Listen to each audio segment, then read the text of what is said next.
Bom dia, boa tarde, boa noite para você que nos escuta. Tudo bem com vocês? Meu nome é Igor, sou médico formado pela Universidade do Estado do Pará, clínico formado pela Santa Casa de São Paulo. Talvez alguns de vocês já me conheçam, sou professor da Medway, professor da Clínica Médica do Acesso Direto, do R1, e talvez alguns de vocês nos acompanhem também lá no Instagram do Papo de Clínica. Mas hoje eu tô aqui pra gente fazer o primeiro episódio da nossa série do novo podcast, do podcast Papo com o Especialista. Eu tô com uma pessoa muito especial aqui, tô com a Mari, nossa professora aqui da Medway. Mari, se apresenta aí pro pessoal. Oi pessoal, eu sou a Mari, eu sou médica formada pela Universidade Estadual de Maringá. Eu fiz clínica médica na FAMERP, no Hospital de Base de São José do Rio Preto, cardiologia pelo Dante Padanese de Cardiologia e cardio-oncologista pelo INCOR. E é isso, e atualmente eu tenho a honra de estar aqui na equipe da Medway trabalhando como professora de cardio. Vocês devem conhecer a Mari, a gente faz bastante live, grava um monte de comentário, enfim, tá já com vocês aí há algum tempinho. Mas hoje a gente vai para conversar um pouquinho sobre a tua especialidade, né? Você acabou de me falar que você fez cardio e eu já queria começar te perguntando como que foi essa escolha, como que foi o teu estudo, tua preparação para fazer a prova para residência de cardiologia? Bom, então assim, quando eu fiz clínica médica numa escola grande, fiz na FAMERP. E quando eu tinha a opção, eu falei, gente, eu queria ser só clínico. Mas infelizmente, assim, o mercado de trabalho não valoriza só o clínico. Tá. Então eu acabei optando por uma especialidade que talvez me desse direcionamento no sentido, eu não sabia se eu queria ser mais ambulatorial, se queria mais intensiva. Na época eu até gostava mais de intensiva do que ambulatorial. De ambulatorial mesmo. Tá. E daí eu acabei optando, então, por cardiologia, mas não era uma paixão de ter escolhido cardiologia. Mas hoje eu não me arrependo, Entendi. Hoje eu tô me sentindo realizada. Tá. E daí, preparação. Acho que assim, a gente começa, na época que eu fiz de 2019 para 2020, a gente não tinha, assim, um preparatório adequado, um direcionamento. Então, a gente aprendia muito com a prática do dia a dia. E assim, fazendo resolução de questões, porque eu acho que é o grande foco, né, pra gente conseguir ser aprovado. Tá. Você fez direto? Ou, tipo, separou um ano pra trabalhar, estudar, pra prestar a prova depois? Como é que foi? Eu sempre fiz direto. Então, assim, fiz clínica, faculdade, daí direto clínica, direto cardio-onco. Entendi. Pra gente já engatar direto, senão a gente cansa e para, né, no caminho. Então, você foi fazendo a preparação durante a residência? Isso, durante certo. A residência. Tá. Mas eu tentei preparar um pouquinho antes. Então, assim, no meio do R1 já começar. Entendi. Pra daí no R2 intensificar. Acabou de entrar na residência e já tá pensando na próxima, Mas pior que assim, tá ficando tão concorrido que a gente já pensa no próximo, né? Entendi. E aí você me falou que você não tinha, assim, nenhum direcionamento, ou como a gente fala hoje, ultradirecionamento, para fazer a prova. Você escolhia como, assim? Tipo, você sabia quais instituições que você queria prestar, e aí você estudou a prova, ou foi estudando mesmo o que você via na prática? Bom, assim, no final das contas eu sempre falo, assim, até para os residentes, uma coisa é você ser bom na prática, outra coisa é você ser bom e fazer prova. Tá. Ser bom em fazer prova é muito diferente de você ser bom na prática, você pode ser bom nos dois, o que às vezes não é tão fácil. Eu falo assim, gente, às vezes eu não sou uma pessoa boa para fazer prova, ao longo da vida eu fui aprendendo a fazer prova, né? Então a gente começa a ter um direcionamento, você escolhe as instituições, por exemplo, quando eu escolhi que é cardio, eu defini, eu queria prestar DUT, queria prestar USP, queria prestar CIDIO. Então eu foquei nessas 3 provas e focando também nas que a gente chama provas irmãs, né, para tentar aumentar o número de questões. Tá. Você tem ideia mais ou menos de quantas questões você fez na época que prestou a sub? Nossa, agora de cabeça eu não vou conseguir lembrar, mas assim, eu tentava fazer todas as provas dos pelo menos 5 a 7 anos dessas instituições que eu prestava. Deu para mais de 1000 questões aí. Ah, então, dá, tá né? mínimo, Que a gente tenta ir intensificando no finalzinho do R2, né? Entendi. E me fala uma coisa, como que você vê a diferença entre essa primeira residência e a segunda residência? Tipo assim, o que é que mudou na tua vida nos plantões de subespecialidade para os plantões que eram da tua especialidade de base, da clínica médica? E isso eu falo assim, tanto no sentido de pro residente, como que é pro residente viver isso aí, quanto depois que você se formou. Você falou que gostava bastante da parte da parte intensiva, né? Então eu imagino que você tenha trabalhado com plantão em algum momento. Isso. Daí a gente até fala assim, a diferença entre plantão de residente ser residente de clínica e plantão de ser residente de cardio. Assim, eu já tinha uma grande quantidade de plantões na residência de clínica médica. Tá. Sempre R1 tem É puxada a residência lá? É puxada, Assim, de plantões... Na época tinha um pouquinho menos de residente de clínica médica do que tem hoje. Então tinha a maior quantidade. Então, assim, a gente tinha muitos plantões, mas eu nunca fiquei sozinha, sempre tive preceptor. Então, graças a Deus, eu sempre tive, em todas as minhas formações, eu nunca fiquei sozinha, nunca fiquei abandonada. E hoje eu tento fazer isso para os residentes também, né? Tá. Então, assim, na residência de clínica médica, a gente tinha uma boa quantidade de plantão, mas quando chega a cardio, daí assim, a gente só vive de plantão. Imagina que atualmente existe em torno de 90 plantões de eu falo R1 de cardio, mas é o R3, né? Sim, não dá pra desvalorizar um R1 e R2, né? Mas aqui lá no Dante a gente acaba falando R1. Sim. Então assim, é muita quantidade de plantões, a gente vive de plantão. Lá dá quase 90 no R1, então você imagina você dormir 3 meses do ano fora. Isso porque você tá fazendo plantão de residência. Plantão que você fala... São 24 horas. Não, daí 90 dá de 12 horas. Plantões do quê? De 12 90 de 12 horas, às vezes em casa ser de 24. Mas imagina, se você for calcular assim, quase 3 meses fora o plantão que você faz pra ganhar o dinheiro, né? Então é muita quantidade. E são plantões que difícil dormir, viu? De R3, de dividir o horário. Quando divide, assim, um horário bem ruinzinho pra dormir. 1 hora e meia. Entendi. Falaria. E, assim, obviamente o que chega é muito diferente, né? Mas você percebeu muito rápido a tua mudança de mentalidade, o shift, assim, tipo, tô atendendo como clínica, entre aspas, sei lá, clínica médica, clínica geral, chame como quiser, mas pra atender, tipo assim, olha aqui, agora eu sou cardiologista, eu só vou ver isso aqui, ou como é que é lá no Dante? É porque, assim, lá é porta aberta. Então, assim, vai entrar... não tem como. É sepse. Entrou sepse, tem que tratar sepse. Entrou cetoacidose diabética, você vai tratar cetoacidose diabética. Não desligou a chavinha da clínica médica no momento, não pai, desliga, começou... né?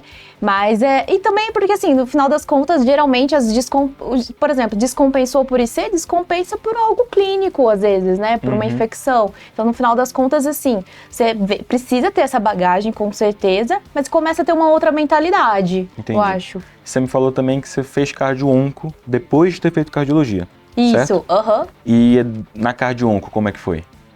Daí, na cardio-onco, eu falo assim, foi um fellow tão pesado quanto o R1 de cardio, o R3.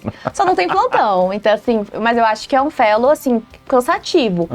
Mas, assim, eu sempre quis ser cardioclínica. Então, quem gosta de ser cardioclínico, daí ok.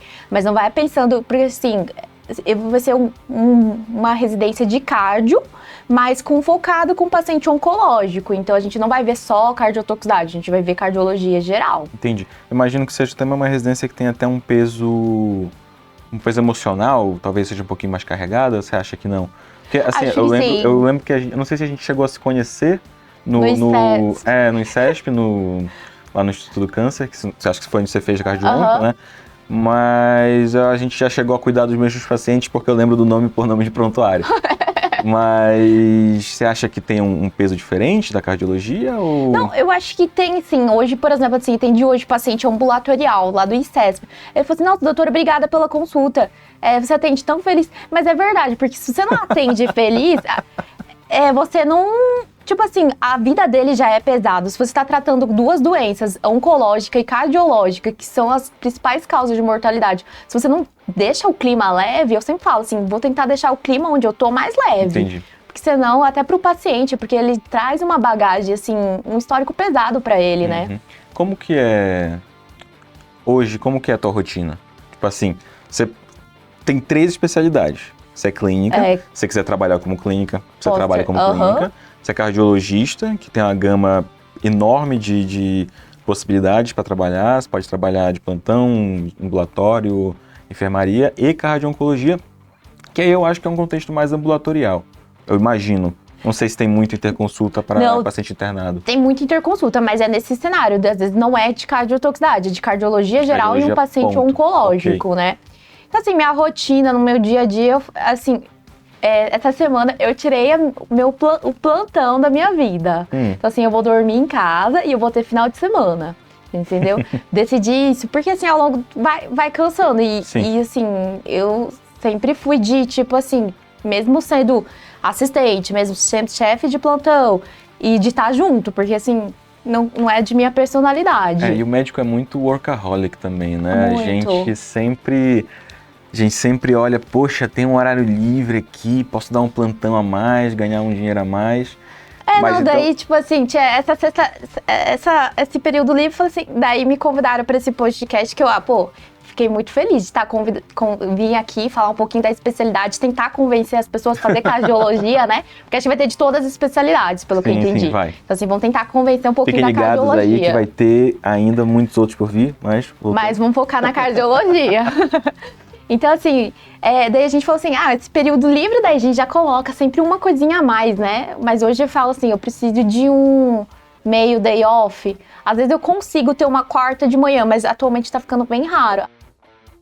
Entendi. Aí você trabalha mais como cardio-onco, como que é? Eu acho que a minha rotina atualmente tá sendo metade-metade. Então, assim, tem 5 períodos que eu trabalho em Core e CESP, como cardio-onco, e 5 períodos que eu trabalho no DUT, como médica responsável do ambulatório de Cefep. Entendi. De Cefep, aí, teoricamente, não tem nada a ver com a tua subespecialidade, que é cardio-oncologia. Mas eu acho que eles têm um ponto em comum, que eu acho que porque assim, é que nem a gente fala, assim, a cardiologia vai se dividindo do mesmo modo que a ortopedia vai se dividindo, a neurocirurgia vai se dividindo, e da cardiologia, acho que o que eu mais gosto é de insuficiência cardíaca. Então assim, cardio-onco, óbvio que a gente vai ver coronariopatia, vai ver hipertensão, já vai ver arritmia, mas assim, o beabá, o que a gente gosta mesmo é de insuficiência cardíaca. Então, assim, insuficiência cardíaca, o Cefep ou cardiotoxicidade, eles acabam se cruzando no caminho. Entendi. Beleza. E me diz uma coisa, sim, até de curiosidade minha, você percebeu uma mudança muito grande, primeiro, de qualidade de vida, quando você se formou como cardiologista e depois quando você se formou como cardio-oncologista?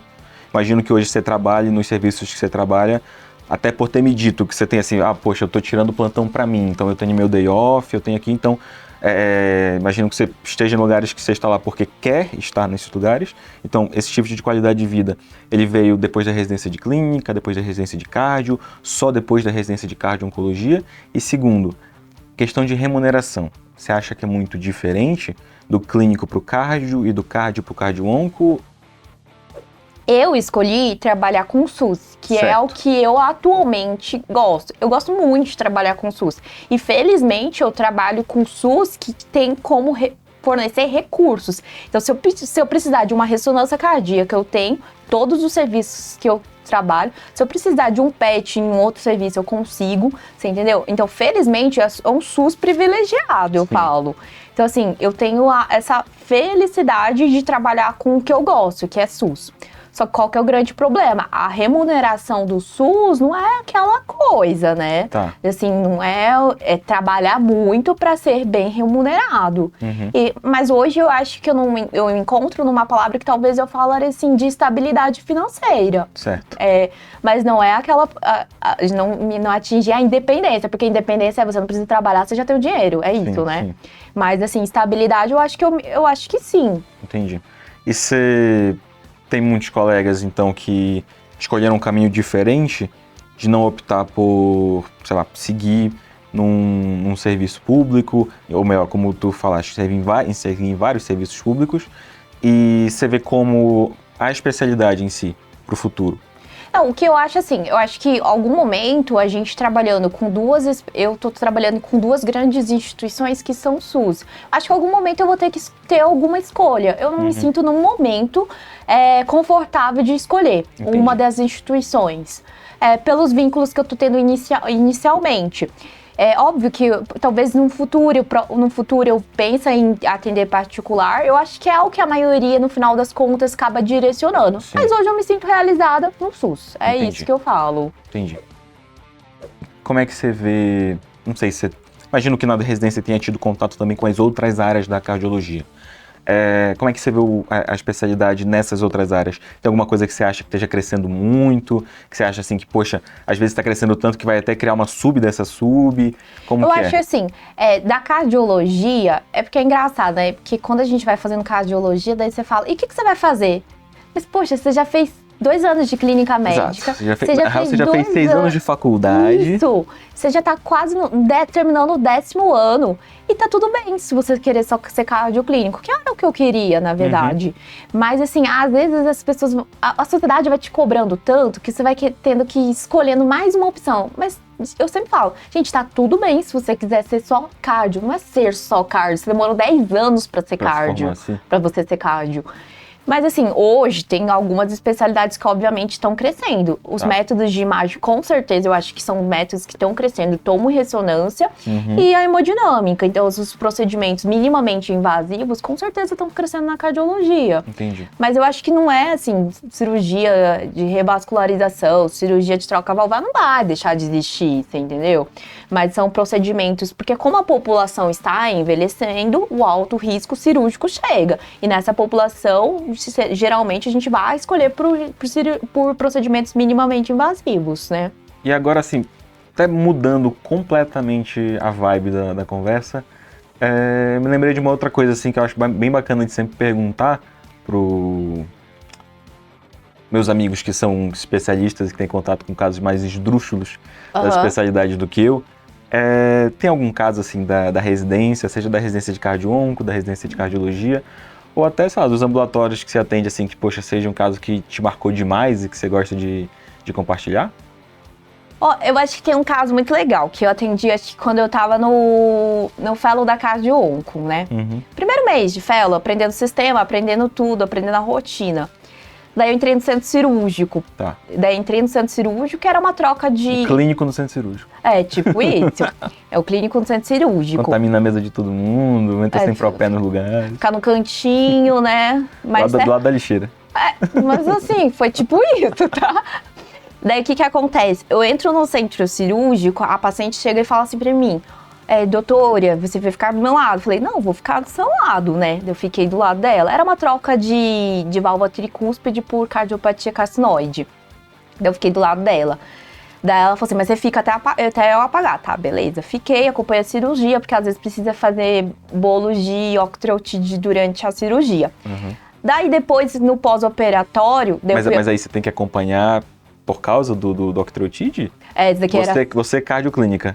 Esse daqui a gente acabou acompanhando pra ter segurança de que ia ser feito se acontecesse crise carcinoide no momento. Entendi. Tá? Pra fazer o bolos. Mas assim, foi bem a cirurgia. Entendi. E daí eu... A anestesista lá olhando, só tu fiscalizando o trabalho dele. Porque é meio difícil você sendo fellow, orientando uma pessoa que é sua chefe, às vezes é sua chefe, né? Entendi. É meio difícil. Daí, o que acontece? Fui pro pós-operatório. Daí, eu saí de cirurgia, fui lá na UTI. Daí, o que acontece? Daí, a plantonista, a diarista, a chefe, falou assim, você saia daqui. Tipo assim, sabe assim, sem nenhuma necessidade de falar. Sim. Mas assim, é só porque a gente tava orientando algumas coisas a mais a ser feito. Daí o que acontece? A paciente, ela falou, a paciente já tinha acordado, porque já tinha sido estubado e tudo mais. Daí ela abriu, quando ela abriu, foi estubada, a primeira pessoa que ela viu fui eu. Daí ela falou assim, nossa, doutora, você foi a primeira pessoa que eu vi. Beleza.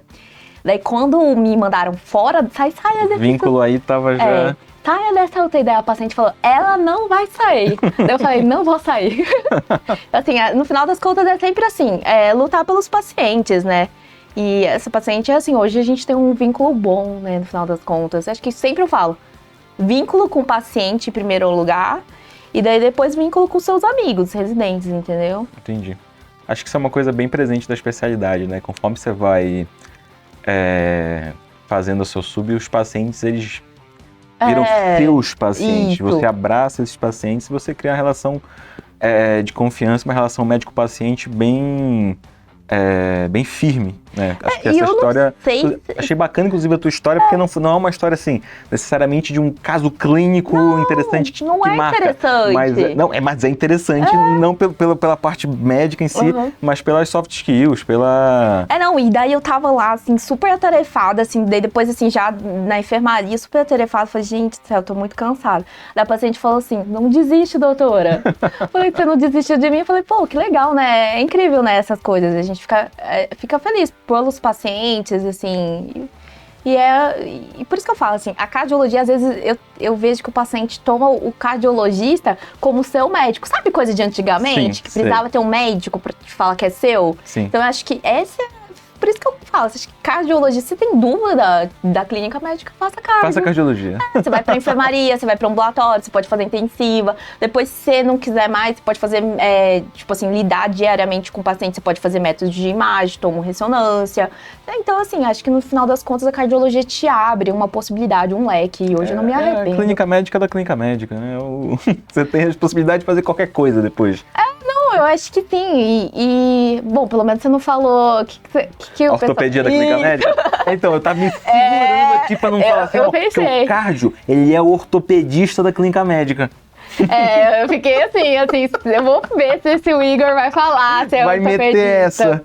Mas não é ortopedia da clínica médica. Eu acho que a gente tem que sempre unir, assim, um racional, ver com o paciente, tipo assim, sempre tem uma discussão.